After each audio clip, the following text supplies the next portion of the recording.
કેમ છો વિદ્યાર્થી મિત્રો? કેપીજર ફિઝિક્સ સ્કૂલમાં આપનું હાર્દિક સ્વાગત છે. હવે લાસ્ટ વિડિયોઝની અંદર આપણે ચર્ચા કરી લાસ્ટ વિડિયોની અંદર કે 8મા વિડિયોની અંદર ચર્ચા કરી કે વિદ્યુત ડાયપોલ એટલે શું. બરાબર, વિદ્યુત ડાયપોલને અક્ષ ઉપર અને વિષુવ રેખા ઉપર વિદ્યુત ક્ષેત્રનું સૂત્ર શું. ઠીક છે. હવે એના પછી વાત કરીએ, ધારો કે કોઈ પણ વિદ્યુત ડાયપોલ છે, કોઈ ઇલેક્ટ્રિક ડાયપોલ છે, બરાબર, તો એને બાહ્ય વિદ્યુત ક્ષેત્રની અંદર મૂકવામાં આવે છે. હવે વિદ્યુત ડાયપોલ એટલે શું, ફરીથી એકવાર એની થોડી માહિતી મેળવી લઈએ કે વિદ્યુત ડાયપોલ એટલે શું. કે એકબીજાથી પરિમિત અંતરે આવેલા બે વિજાતીય વિદ્યુત ભારોથી બનતી રચનાને, પણ બે વિજાતીય વિદ્યુત ભારો પણ કેવા હોવા જોઈએ? સમાન મૂલ્યના હોવા જોઈએ. કે બે વિજાતીય વિદ્યુત ભારો પરંતુ સમાન મૂલ્યના એવા વિદ્યુત ભારોથી બનતી આખી જે રચના છે એને આપણે કહીએ છીએ વિદ્યુત ડાયપોલ. હવે વિદ્યુત ડાયપોલની જે ચાક માત્રા છે, વિદ્યુત ડાયપોલ મોમેન્ટ જેને આપણે કહીએ છીએ, કે વિદ્યુત ડાયપોલ મોમેન્ટ જે છે P ઇઝ ઇક્વલ ટુ, બરાબર, કે વિદ્યુત ડાયપોલ મોમેન્ટ P છે, P ઇઝ ઇક્વલ ટુ શું થશે? 2a * q, બરાબર, જે સદિશ રાશિ છે જેની દિશા આપણે ગણીએ છીએ કે માઈનસ વિદ્યુત ભારથી પ્લસ વિદ્યુત ભાર તરફ. ડાયપોલ મોમેન્ટ જે છે માઈનસ વિદ્યુત ભારથી પ્લસ વિદ્યુત ભાર તરફની હોય છે. હવે આપણે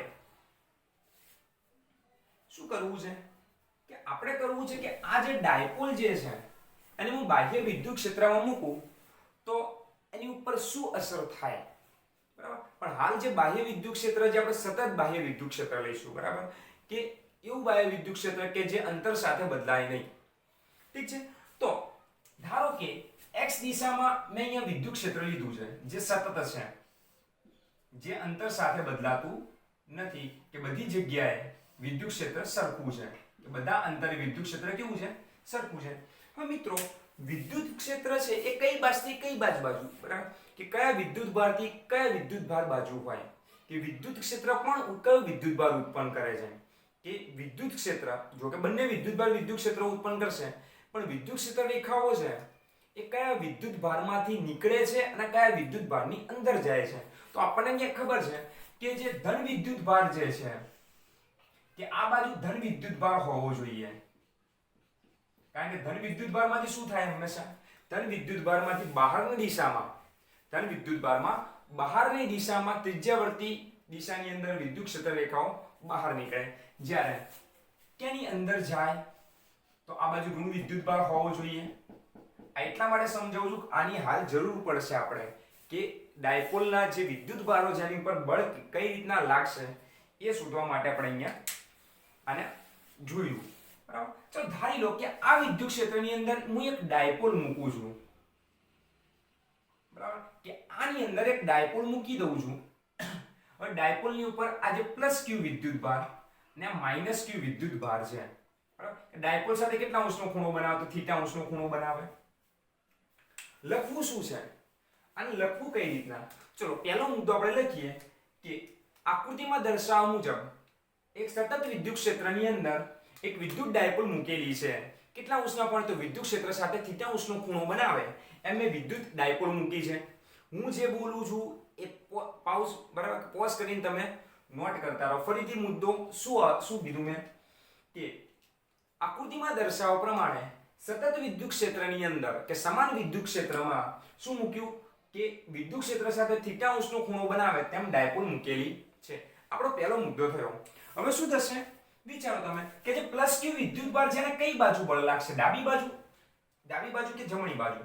ચલો ધન વચ્ચે શું થાય? અપાકર્ષણ જાય. ધન અને ઋણ વચ્ચે આકર્ષણ થાય. તો વિદ્યુત ક્ષેત્રનો આ બાજુ, આ જે બાહ્ય વિદ્યુત ક્ષેત્ર છે એનો આ બાજુ કયો વિદ્યુત ભાર હોવો જોઈએ? માની લો કયો હોવો જોઈએ?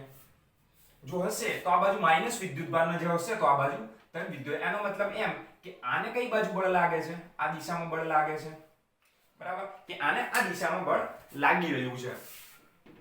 તો આને આ દિશામાં બળ લાગે છે. કયું બળ લાગતું હશે? વિદ્યુત ક્ષેત્રના કારણે વિદ્યુત ભાર પર લાગતું બળ QE, બરાબર, જેની દિશા આપણને ખબર પડી આ બાજુ. અને માઈનસ વિદ્યુત ભારને ઉપર આ બાજુ બળ લાગે છે -QE, જેને આપણે કહીશું. હવે આ બંને બળો કેવા છે? ચલો હવે આના ઉપરથી મુદ્દો લખો, તેનો મુદ્દો તો આપણે જોયો, આના ઉપરથી મુદ્દો લખવો છે તો શું થશે કે બાહ્ય વિદ્યુત ક્ષેત્રના કારણે જે વિદ્યુત ડાયપોલ છે, બાહ્ય વિદ્યુત ક્ષેત્રના કારણે જે વિદ્યુત ડાયપોલ છે એનો ધન વિદ્યુત ભાર એટલે કે પ્લસ q, ધન વિદ્યુત ભાર ઉપર કઈ દિશામાં બળ લાગે છે? ચલો તો કઈ દિશામાં બળ લાગશે, શું લખશું આપણે, કઈ દિશામાં બળ લાગે છે? તો પ્લસ q વિદ્યુત ભાર ઉપર આ જે વિદ્યુત ક્ષેત્રની દિશા છે આ બાજુની, તો વિદ્યુત ક્ષેત્રની દિશામાં પ્લસ q ઉપર વિદ્યુત બળ લાગે છે, જ્યારે માઈનસ q એટલે કે ઋણ વિદ્યુત ભાર ઉપર કઈ બાજુ બળ લાગે છે? તો વિદ્યુત ક્ષેત્રની વિરુદ્ધ દિશામાં બળ લાગે છે. તો બીજો મુદ્દો થયો, ફરીથી શું મુદ્દો થયો કે બાહ્ય વિદ્યુત ક્ષેત્રની અંદર જ્યારે ડાયપોલને મૂકવામાં આવે ત્યારે ધન વિદ્યુત ભાર ઉપર વિદ્યુત ક્ષેત્રની દિશામાં, જ્યારે ઋણ વિદ્યુત ભાર પર વિદ્યુત ક્ષેત્રની વિરુદ્ધ દિશામાં બળ લાગે છે. તો આ જે બળ લાગ્યા, બરાબર, હવે તમે વિચારો કે આમ મેં ડાયપોલ મૂકેલી છે, બરાબર, એક આ બાજુ બળ લાગે છે અને એક આ બાજુ બળ લાગે છે. હવે આને હું આમ ખેંચું તો શું થશે? આમ ખેંચું છું તો શું બળ 0 થઈ જાય છે? ના, કે આ જે છે, આ જે પેન છે મૂળ ડાયપોલ છે, તો ડાયપોલને હું આ દિશામાં ખેંચું, એક ઉપરથી ખેંચું છું, એક નીચેથી ખેંચું છું, તો એના કારણે શું થશે કે ડાયપોલની અંદર એટલે કે આ પેનની અંદર ભ્રમણ એટલે કે ટોર્ક ઉત્પન્ન થશે. તો બસ ચોથો મુદ્દો એ આવશે કે આ બંને બળ કેવા છે? વિરુદ્ધ દિશામાં છે, પરસ્પર વિરુદ્ધ દિશામાં છે, સમાન મૂલ્યના છે, પણ એક રેખામાં છે નહીં, એક રેખસ્થ છે નહીં. તો ત્રીજો મુદ્દો એ આવશે કે આ જે બંને બળો છે વિદ્યુત ક્ષેત્રના કારણે ડાયપોલના વિદ્યુત ભાર ઉપર લાગતા જે બળો છે બંને, તો બંને બળો સમાન મૂલ્યના અને પરસ્પર વિરુદ્ધ દિશામાં છે, પણ એક રેખસ્થ છે નહીં. તેથી ડાયપોલ ઉપર ટોર્ક અનુભવાશે. તેથી ડાયપોલ ઉપર શું અનુભવાય છે? તો ટોર્ક અનુભવાય છે. પણ ટોર્ક એટલે શું? તો ટોર્કને આપણે સામાન્ય ભાષામાં કહીએ છીએ તો ટોર્ક એ જે છે, તો ટોર્કને આપણે કહીએ છીએ બળની ચાક માત્રા. બળની ચાક માત્રા. બળની ચાક માત્રાનું સૂત્ર શું? તો બળની ચાક માત્રાનું સૂત્ર શું? તો બળ ગુણ્યા શું થશે? તો બળ ગુણ્યા બે બળ વચ્ચેનું લંબ અંતર, બે બળ વચ્ચેનું લંબ અંતર, બરાબર. તો બળ કેટલું બળ લાગે છે? તો કોઈ પણ એક વિદ્યુત ભાર ઉપર લાગતું બળ, ચલો બળનું મૂલ્ય લઈએ QE માઈનસ હોય કે પ્લસ હોય, મૂળ તો મૂલ્ય તો એનું જ થવાનું છે QE, બરાબર. કે મૂલ્ય થયું QE ગુણ્યા બે બળ વચ્ચેનું લંબ અંતર. હવે મારે લંબ અંતર શોધવું છે. તમે વિચારો કે એક બળ આ બાજુ લાગે છે, એક બળ લાગે છે આ બાજુ, બરાબર, કે આ પ્લસ Q છે ના માઈનસ Q છે. એક બળ આ બાજુ લાગે છે ને એક બળ આ બાજુ લાગે છે. મારા બંને વચ્ચેનું લંબ અંતર આ શોધવું છે, આટલેથી આટલું અંતર, બરાબર. નામ આપી દીધા કે A B C. મારે શું શોધવું છે? આ AC શોધવું છે. તો તમે હવે વિચારો કે ડાયપોલની લંબાઈ કેટલી? તો ડાયપોલની લંબાઈ 2a, બરાબર. આ વિદ્યુત ક્ષેત્રની દિશા થઈ, વિદ્યુત ક્ષેત્ર સાથે આને કેટલા અંશનો ખૂણો બનાવ્યો? તો θ અંશનો ખૂણો બનાવ્યો. ચલો મારે ખૂણાની સામેની બાજુ શોધવી છે. તો ખૂણાની સામેની બાજુ શું થશે? તો ખૂણાની સામેની બાજુ શોધવી છે, કર્ણ પણ આપેલો છે, તો કર્ણ sin θ થશે, તો 2a sin θ. તો મને સામેની બાજુ મળી, એનો મતલબ એ QE AC થશે. બરાબર, કે આકૃતિની સમમિતિ પરથી બે બળ વચ્ચેનું લંબ અંતર કેટલું થયું? AC. ઓકે, તો આપણે મૂકીએ કે QE 2a sin θ, બરાબર. તો હવે 2a q, તો 2a q ને આપણે શું કહીએ છીએ? Dipole moment PE. Dipole moment P કહીશું કે 2a q ને ડાયપોલ મોમેન્ટ P કહીએ છીએ, તો PE sin θ. હવે sin θ કાઢું, બરાબર. sin θ શું દર્શાવે છે? કે બંનેની ક્રોસ પ્રોડક્ટ દર્શાવે છે, સદિશ ગુણાકાર દર્શાવે છે, માઇનસ માટે P ક્રોસ E. તો આપણે ટોર્કનું સૂત્ર મળ્યું. તો ટોર્ક કેવી રાશિ થઈ? સદિશ રાશિ. ઠીક છે. તો ટોર્ક સદિશ રાશિ. ટોર્કનો એકમ શું છે? ટોર્કનો એકમ છે ન્યૂટન ઇન્ટુ મીટર. ઠીક છે. ટોર્કનો એકમ છે ન્યૂટન ઇન્ટુ મીટર. હવે તમે વિચારો આના મારે કિસ્સા લેવા છે, બરાબર, કે આના મારે કિસ્સા લેવા છે. ત્રણ કિસ્સા થશે આપણે અહીંયા, કારણ કે ખૂણો છે. તો વિચારો કે વિદ્યુત ક્ષેત્રનો ધન વિદ્યુત ભાર આ બાજુ છે, સોરી, વિદ્યુત ક્ષેત્રનો ઋણ વિદ્યુત ભાર છે આ બાજુ, અને વિદ્યુત ક્ષેત્રનો ધન વિદ્યુત ભાર આ બાજુ છે. વિદ્યુત ક્ષેત્રનો ઋણ વિદ્યુતભાર અને આ બાજુ વિદ્યુત ક્ષેત્રનો ધન વિદ્યુતભાર છે અને આપણે ડાયપોલને આ રીતે મૂકી દઈએ છીએ કે આ પ્લસ ક્યુ અને આ માઈનસ ક્યુ. ચલો વિચારો કે વિદ્યુત ક્ષેત્ર કઈ બાજુ છે, તો આ વિદ્યુત ક્ષેત્રનો ધન વિદ્યુતભાર અને વિદ્યુત ક્ષેત્રનો ઋણ વિદ્યુત, તો વિદ્યુત ક્ષેત્ર આ દિશામાં છે જે આપણે ઓલરેડી દર્શાવેલું છે અહીંયા, બરાબર. હવે ડાયપોલ મોમેન્ટ કઈ બાજુ હોય, કે ડાયપોલની ડાયપોલ મોમેન્ટ કઈ બાજુ, માઈનસ થી પ્લસ p. તો બંને કેવી દિશામાં છે, તો હાલ બંને કેવી દિશામાં છે, તો બંને સમાન દિશામાં છે. તો બંને વચ્ચે ખૂણો કેટલો થશે, તો બંને વચ્ચે ખૂણો થશે 0. હવે તમે વિચારો કે આ ધન વિદ્યુતભાર છે એને હું આ બાજુ ખેંચું છું, ઋણ વિદ્યુતભાર છે એને આ બાજુ ખેંચું છું. હવે આ બાજુ ખેંચીને હું આમ લઈ લઉં, બરાબર. તો હવે આની ઉપર બળ કઈ બાજુ લાગશે, કે આની ઉપર બળ લાગશે આ બાજુ QE અને આની ઉપર બળ લાગશે આ બાજુ માઈનસ QE. તો બંને બળ કેવા થયા, સમાન, પરસ્પર વિરુદ્ધ અને એક જ રેખસ્થ થયા. તો બંને બળોનો સરવાળો થશે 0.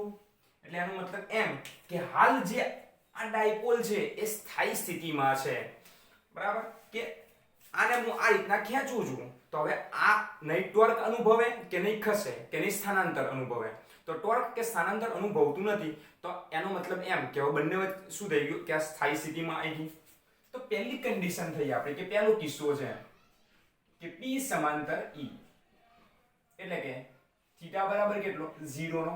ચલો એ કિંમત હું અહીંયા મૂકું, એ કિંમત છે હું અહીંયા મૂકું તો પણ શું હશે જોઈ લો કે torque tau is equal to P sin theta then PE sin 0. sin 0 ની કિંમત 0 માટે ટોર્ક કેટલું અનુભવાય છે એની અંદર 0. એટલે ટોર્ક અનુભવાતું છે નહીં. તો ટોર્ક નથી અનુભવાતું તો શું બોલશું આપણે આને, તો ટોર્ક અનુભવાતું નથી તો એ સ્થાયી સ્થિતિમાં છે, બરાબર. બીજી કન્ડિશન વિચારો કે આને એક્ઝેક્ટ હું 90 અંશના ખૂણે લઈ લઉં, એક્ઝેક્ટ એને હું 90 અંશના ખૂણે આમ લઈ લઉં છું, બરાબર. કે આ પ્લસ q છે, આ માઈનસ q છે, માઈનસ થી પ્લસ ડાયપોલ મોમેન્ટ p છે. તો બંને વચ્ચે કેટલા અંશનો ખૂણો થયો 90 નો. તો 90 નો ખૂણો થશે તો p અને e કેવા થયા એકબીજાને લંબ થીટા બરાબર 90. then torque is equal to p sin 90 degree. તો p sin 90 ડિગ્રી બરાબર 1, sin 90 બરાબર, માટે અહીંયા ટોર્ક અનુભવાશે. તો આને કહેવાય અસ્થાયી સ્થિતિ. જો વિદ્યુત ક્ષેત્ર આ દિશામાં હશે, વિદ્યુત ક્ષેત્ર આ દિશામાં, કઈ દિશામાં, આ દિશામાં. તો વિદ્યુત ક્ષેત્ર આ દિશામાં છે અને હું ડાયપોલને આમ ઊભી રાખું છું, મારી જેવી ઊભી રાખું છું, તો શું થશે, આ ટોર્ક અનુભવાશે, બરાબર. કે આને ટોર્ક અનુભવાશે કેટલું, તો મહત્તમ ટોર્ક. તો આને આપણે કહીશું ટોર્ક મેક્સ, મેક્સિમમ ટોર્ક અનુભવાશે, બરાબર. તો આને બોલવામાં મહત્તમ અસ્થાયી સ્થિતિ. ઠીક છે. તો આ હતું ડાયપોલની વર્તણૂક. કોની અંદર, કે વિદ્યુત ક્ષેત્રની અંદર જો હું ડાયપોલ મૂકી દઉં બાહ્ય વિદ્યુત ક્ષેત્રમાં તો એની વર્તણૂક કેવી, તો આ ટોર્ક અનુભવ છે. વર્તણૂક કેવી, તો ટોર્ક અનુભવ છે, બરાબર. તો ટોર્કનું સૂત્ર આપણે મેળવ્યું. હવે થોડાક એક્ઝામ્પલ્સ જોઈ લઈએ ટોર્ક વિશે છે,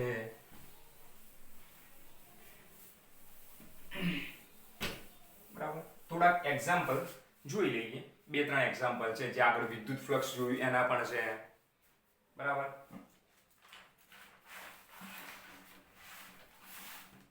શું છે જુઓ. ઓકે, સ્વાધ્યાયનો 9મો દાખલો છે કે બે વિદ્યુત ભારો છે, બરાબર. કે બે વિદ્યુત ભારો છે. સ્વાધ્યાયનો પહેલો 9મો દાખલો છે. એક QA વિદ્યુતભાર અને QB વિદ્યુતભાર. બે વિદ્યુતભારોની વાત કરી. હવે બંને જે વિદ્યુતભાર છે, બંને જે વિદ્યુતભાર છે એનું મૂલ્ય છે 2.5 × 10⁻⁷ કુલમ. કેટલું છે, પહેલાનું 2.5 × 10⁻⁷ કુલમ અને બીજાનું છે -2.5 × 10⁻⁷ કુલમ. અરે બંને સમાન વિદ્યુતભારો છે, સોરી સમાન મૂલ્યના છે પણ વિરુદ્ધ વિદ્યુતભારો છે, તો કદાચ ડાયપોલ હોઈ શકે. હવે બંને વચ્ચેનું અંતર જોઈએ. ચલો આપણે ડાયપોલ માન લઈએ. બંને વચ્ચેનું અંતર જોઈએ કે આનો જે સ્થાન સદિશ અને આનો સ્થાન સદિશ, બેના સ્થાન સદિશ આપેલા છે, બરાબર. કે આનો સ્થાન સદિશ છે 0 0 -15, ઇન સેન્ટીમીટરમાં અને આનો છે 0 0 15 સેન્ટીમીટર. ઠીક છે, તો એનો મતલબ કે z અક્ષ ઉપર બંને વિદ્યુત ભારો છે. ચલો બંને વિદ્યુત ભારો આ z અક્ષ ઉપર છે. બરાબર, અહીંયા સેન્ટરમાં 0 લખી દઈએ, અહીંયા 15 છે, અહીંયા -15 છે, અહીંયા QA છે, અહીંયા QB છે. બરાબર, ચલો બંને વચ્ચેનું અંતર કેટલું? બરાબર, અહીંયા A બરાબર 15 આવશે, તો 2A બરાબર કેટલું? ડાયપોલની લંબાઈ કેટલી? ડાયપોલની લંબાઈ 2A બરાબર 2 * 15 બરાબર 30 સેન્ટીમીટર, એટલે કે 0.3 મીટર. હવે શોધવાનું શું છે આપણે? તો શોધવાનું છે કે આની વિદ્યુત ચાક માત્રા ગણો. બરાબર, કે ડાયપોલની દ્વિધ્રુવ ચાક માત્રા, ડાયપોલ મોમેન્ટ ગણવાની છે. તો દ્વિધ્રુવ ચાક માત્રા ગણીએ તો ડાયપોલ મોમેન્ટ P બરાબર સૂત્ર છે આપણી જોડે 2A * Q. બરાબર, કે 2A * Q છે. તો 2A ની કિંમત તો આપણને ખબર પડી કે 0.3 અને Q ની કિંમત, ચલો વિદ્યુતભાર કેટલો છે? બંનેનો વિદ્યુતભાર સમાન જ છે, 2.5 ગુણ્યા 10 ની -7. તો જવાબ થશે આપણો 0.75 ગુણ્યા 10 ની -7 ઘાત. હવે આનો એકમ શું?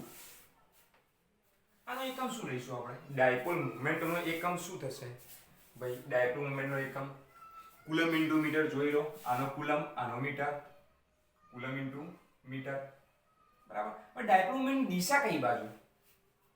આમાં કીધું નથી, પણ આપણે બોલવું છે કે ડાયપોલ મોમેન્ટની દિશા કઈ બાજુ? ચલો માઈનસ વિદ્યુતભાર ક્યાં છે? આ બાજુ છે, ચલો ઉપર છે. બરાબર, ત્યાં માઈનસ વિદ્યુતભાર, જ્યાં પ્લસ વિદ્યુતભાર છે. ડાયપોલ મોમેન્ટ નીચે દિશામાં, એટલે -z દિશામાં થશે, કે -z દિશામાં ડાયપોલ મોમેન્ટની દિશા છે, મોમેન્ટની દિશા થશે. ઓકે, તો આ હતો સ્વાધ્યાયનો 9મો દાખલો.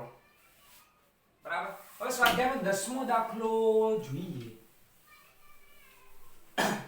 સ્વાધ્યાયનો 10મો દાખલો જોઈએ. તો સ્વાધ્યાયનો 10મો દાખલો સાવ ઈઝી છે ભાઈ, એકદમ ઈઝી. હું ખાલી રકમ આપી દઈશ, કિંમત આપી દઈશ તો તમને હાવ આવડી જશે. બરાબર, હવે આપ્યું શું છે જોઈ લો, કે 4 * 10 ની -9 ઘાત કુલમ * મીટર ડાયપોલ મોમેન્ટ છે, કે P બરાબર 4 * 10 ની -9 ઘાત કુલમ * મીટર ડાયપોલ મોમેન્ટ આપી છે. અને બીજું આપ્યું છે વિદ્યુત ક્ષેત્ર E બરાબર 5 * 10 ની 4 ઘાત ન્યૂટન પર કુલમ. બરાબર, કે વિદ્યુત ક્ષેત્ર મને આપી દીધું છે કે 5 * 10 ની 4 ઘાત ન્યૂટન પર કુલમ. તો આની શું ગણવાનું છે?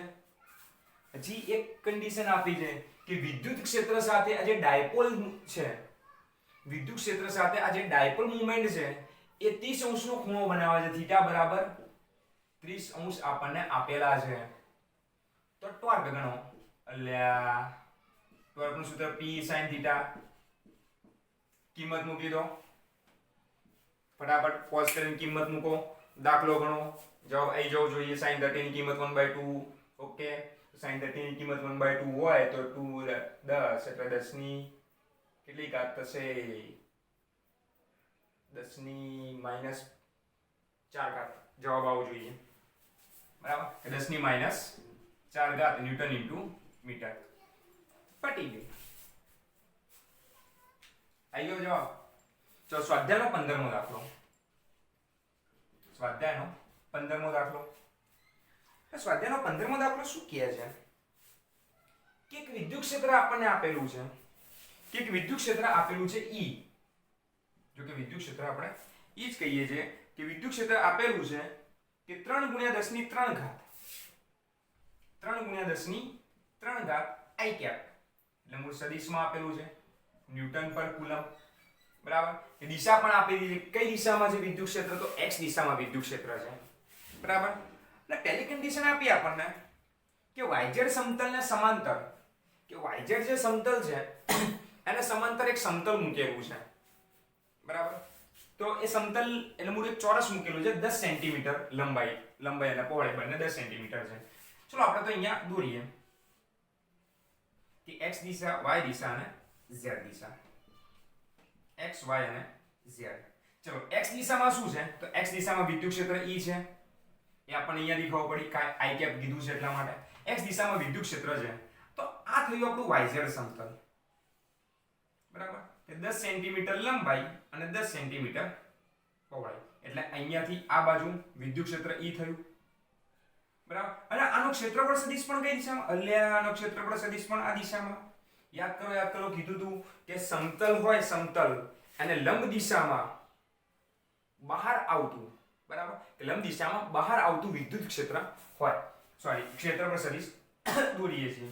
ચલો બંને વચ્ચે ખૂણો કેટલાનો? થીટા બરાબર 0 અંશ. અને ક્ષેત્રફળ કેટલું થયું? ક્ષેત્રફળ કેટલું થયું? તો ક્ષેત્રફળ થયું 10 ગુણ્યા 10.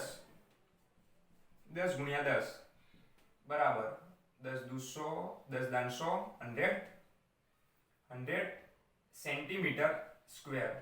અને અહીંયા i કેપ આવશે ને, કારણ કે ક્ષેત્રફળ સદિશ કઈ દિશામાં છે? x દિશામાં છે. અહીંયા i કેપ લખી દઈએ આપણે. i cap centimetre square. Metre સ્ક્વેરમાં ફેરવો તો મીટર સ્ક્વેરમાં ફેરવો 10 ની -4 ઘાત, 10 ની -4 ઘાત અને 10 ની -2 ઘાત. તો 10 ની -2 ઘાત i કેપ સેન્ટીમીટર સ્ક્વેર. ચલો શોધવાનું કીધું છે ફ્લક્સ. શોધવાનું કીધું છે ફ્લક્સ શોધો કે આની અંદરથી આવતું ફ્લક્સ. આ ફ્લક્સ નું સૂત્ર શું છે? ફ્લક્સ phi બરાબર E ડોટ A.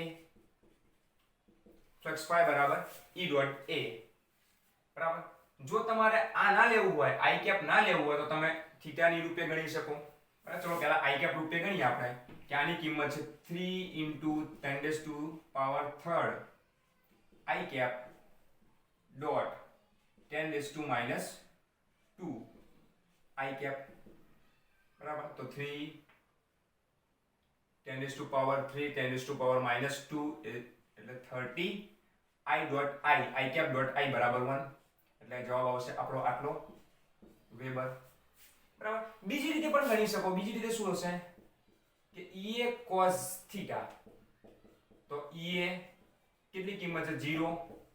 3 ગુણ્યા 10 ની 3 ઘાત અને 10 ની -2 ઘાત ગુણ્યા cos 0 ની કિંમત 1 બરાબર 3 ગુણ્યા 10 ની 1 ઘાત એટલે 30 વેબર. બીજી રીતે દાખલો. બરાબર? આપણે એકમ સદિશ રૂપે દાખલો ઉપર ગણો, પછી ગણો થીટા રૂપે. તો હવે એની અંદર બીજો દાખલો છે. ચલો A હતો. હવે એની અંદર બીજો દાખલો છે B.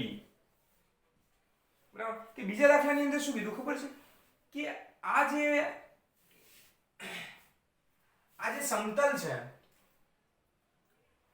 એની સમતલનું જે ક્ષેત્રફળ સદિશ હતો એ દિશામાં, એટલે કે x દિશામાં જે વિદ્યુત ક્ષેત્ર જતું હતું, પણ x દિશામાં જે વિદ્યુત ક્ષેત્ર જતું હતું એની જગ્યાએ વિદ્યુત ક્ષેત્રને કર્યું ઘુમાઈને નવું વિદ્યુત ક્ષેત્ર લઈ ગયા. કે ઘુમાઈને જે વિદ્યુત ક્ષેત્ર છે એ એક્ઝેક્ટ આને 60 અંશના ખૂણે આપણે મોકલ્યું. એટલે કે આ જે ક્ષેત્રફળ સદિશ છે એને એક્ઝેક્ટ 60 અંશના ખૂણે વિદ્યુત ક્ષેત્ર જાય છે. હવે બરાબર 60 ડિગ્રી. કે વિદ્યુત ક્ષેત્રની દિશા બદલી નાખી, મૂલ્ય એનું જ રાખ્યું પણ ખાલી દિશા બદલી. દિશા બદલીને કેટલી કરી કે 60 ડિગ્રી ના એંગલ શું કરી એને વાળી દીધું. હવે થીટા શું થઈ જશે? 60 થઈ જશે. ફ્લક્સ નું સૂત્ર એનું E cos થીટા. E ની કિંમત 3 ગુણ્યા 10 ની 3 ઘાત અને ક્ષેત્રફળ ક્ષેત્રફળની કિંમત -10 ની -2 અને cos 60 ની કિંમત 1/2 એટલે કે 30 ગુણ્યા 1/2 બરાબર 15 વેબર. કે પહેલા કરતા પહેલા કરતા ફ્લક્સ કેવું થઈ ગયું? અડધું થઈ ગયું. જો 90 ડિગ્રી કરી નાખી હોત તો શું થાત? જો 90 ડિગ્રી કરી નાખી હોત તો cos 90 ની કિંમત 0 આવત. cos 90 ની કિંમત 0 આવત તો ફ્લક્સ કેટલું થઈ જાય? 0. જો 30 કરી હોત તો √3/2. તો √3/2 જવાબ કેટલો આવત? 15√3. બરાબર? તો આ હતા એક્ઝામ્પલ. હવે આ તો સ્વાધ્યાયનો 15મો દાખલો. હવે સ્વાધ્યાયનો 16મો દાખલો જોઈએ. સાવ ઈઝી દાખલો છે. આ આવી ગયો છે. બરાબર? કે આ ફ્લક્સની વિશેષતાઓની અંદરનો દાખલો છે. ધ્યાન રાખજો, તરત જ જવાબ આવી જશે. આપણે કોઈ વધારે ગોતવાની જરૂર છે નહીં. શું કીધું ખબર છે? કે આ જે 10 સેન્ટીમીટરની બાજુ હતી એની જગ્યાએ 20 સેન્ટીમીટરની બાજુનું એક બોક્સ લીધું. 20 સેન્ટીમીટર બાજુનું એક બોક્સ લીધું. બરાબર? હવે આ જે 20 સેન્ટીમીટર બાજુ છે, બધી બાજુની લંબાઈ પહોળાઈ ઊંચાઈ બધું 20 સેન્ટીમીટર છે. હવે એની અંદરથી વિદ્યુત ક્ષેત્ર રેખાઓ જવા દીધી. બરાબર? કે વિદ્યુત ક્ષેત્ર રેખાઓ જવા દીધી અને વિદ્યુત ક્ષેત્રની કિંમત આની આ 3 × 10⁻³ ન્યૂટન પર કુલમ. તો આનું ફ્લક્સ કેટલું વિચારો, આનું ફ્લક્સ કેટલું થશે? આપણે આગળ પણ જોઈ ગયા છે કે કોઈ પણ બંધ ગાળો હોય એનું ફ્લક્સ હંમેશા 0 થશે. એનું કારણ શું? કે જેટલી વિદ્યુત ક્ષેત્ર રેખાઓ પ્રવેશે છે એટલી જ વિદ્યુત ક્ષેત્ર રેખાઓ બહાર નીકળી જાય છે. અંદર એક વિદ્યુત ક્ષેત્ર રહેતું જ નથી. એટલે વિદ્યુત ક્ષેત્ર રેખાઓ જેટલી અંદર જાય છે એટલી બહાર નીકળે છે. માટે એનું ટોટલ ફ્લક્સ થઈ જશે 0. તો આનું ફ્લક્સ phi બરાબર 0. એક્ઝામ્પલ પૂરો. બરાબર. લખવાનું શું કે સમઘનમાં દાખલ થતી જે વિદ્યુત ક્ષેત્ર રેખાઓ છે અને બરાબર સમઘનમાં દાખલ થતી વિદ્યુત ક્ષેત્ર રેખાઓ બરાબર સમઘનની અંદર પ્રવેશતી વિદ્યુત ક્ષેત્ર રેખાઓ માટે ટોટલ ફ્લક્સ phi 0. બરાબર. તો હવે આ હતું ડાયપોલ વિશે માહિતી. હવે આગમી જે લેક્ચર છે બરાબર, તો આગમી જે લેક્ચર છે એ સતત કોઈ પણ તાર હોય બરાબર. આ તો હાલ આપણે શું ભણ્યા કે કોઈ એક વિદ્યુત ભાર છે, બિંદુવત વિદ્યુત ભાર વિશે ભણ્યા બરાબર. પણ ધારો કે અતિ લાંબો તાર છે તો તારના કારણે કોઈ પણ બિંદુએ વિદ્યુત ક્ષેત્ર કેટલું? કોઈ એક સમતલ છે કે પાટિયું છે, પાટિયા ઉપર ઘણું બધું વિદ્યુત ભાર છે તો આ પોઈન્ટ ઉપર એના કારણે વિદ્યુત ક્ષેત્ર કેટલું? બરાબર. કે ધારો કે કોઈ બરાબર કે આ ઘન પદાર્થ છે તો ઘન પદાર્થની અંદર ઘણો બધો વિદ્યુત ભાર ભરેલો, તો ઘન પદાર્થના કારણે વિદ્યુત ક્ષેત્ર કેટલું? એના ઉપરથી ગૌસનો નિયમ, ગાઉસનો નિયમ જોઈશું. તો આગમી જે લેક્ચર છે એ બહુ મહત્વના છે કારણ કે આ જે લેક્ચર છે બીજા પાઠની અંદર પણ ઉપયોગ થશે. જો કે આખું પહેલું ચેપ્ટર બીજા ચેપ્ટરમાં ઉપયોગ થવાનો જ છે. આપણે આખું 12મું ભણવાનું છે, બોર્ડની એક્ઝામ આપવાની છે, JEE નીટ ગુજકેટ એક્ઝામ આપવાની છે. તો સિરિયસલી જેટલું પણ ભણો એટલું ઓછું છે. ધ્યાન રાખજો, જેટલું પણ ભણો ગમે ત્યાંથી બુકનો પોઈન્ટ ટુ પોઈન્ટ વાંચો. એવું નહીં કે સાહેબે ભણાવ્યું એટલું જ વાંચવાનું. બુકની લાઈન ટુ લાઈન વાંચો. બુકની લાઈન ટુ લાઈન વાંચશો નીટ JEE ઈઝી પડશે. સાવ ક્યાં ગુજકેટ સાવ ઈઝી પડશે. ધ્યાન રાખજો. બરાબર. તો મટીરિયલ આ જે છે તમે મેં ઘણીવાર કીધું કે નીચે વોટ્સએપ નંબર હું આપું છું. સોરી, મારે જે તમે કોમેન્ટ બોક્સની અંદર તમારો વોટ્સએપ નંબર આપો તો વોટ્સએપ નંબરની અંદર હું મટીરિયલ મોકલી દઈશ. હવે આખું પહેલા પાર્ટનું મટીરિયલ બનાવી મોકલી દઈશ. બરાબર. તો જો તમે ડાઉનલોડ નથી કરી શકતા, મારી જે નીચે લિંક હોય છે PDF મૂકું છું, ડાઉનલોડ નથી કરી શકતો તો તમે મને વોટ્સએપ નંબર મોકલો, હું તમને આખું મટીરિયલ મોકલી દઉં પહેલા ચેપ્ટરનું. ઠીક છે. તો જોતા રહો કે ટીચર ફિઝિક્સ ગુરુ અને સબસ્ક્રાઇબ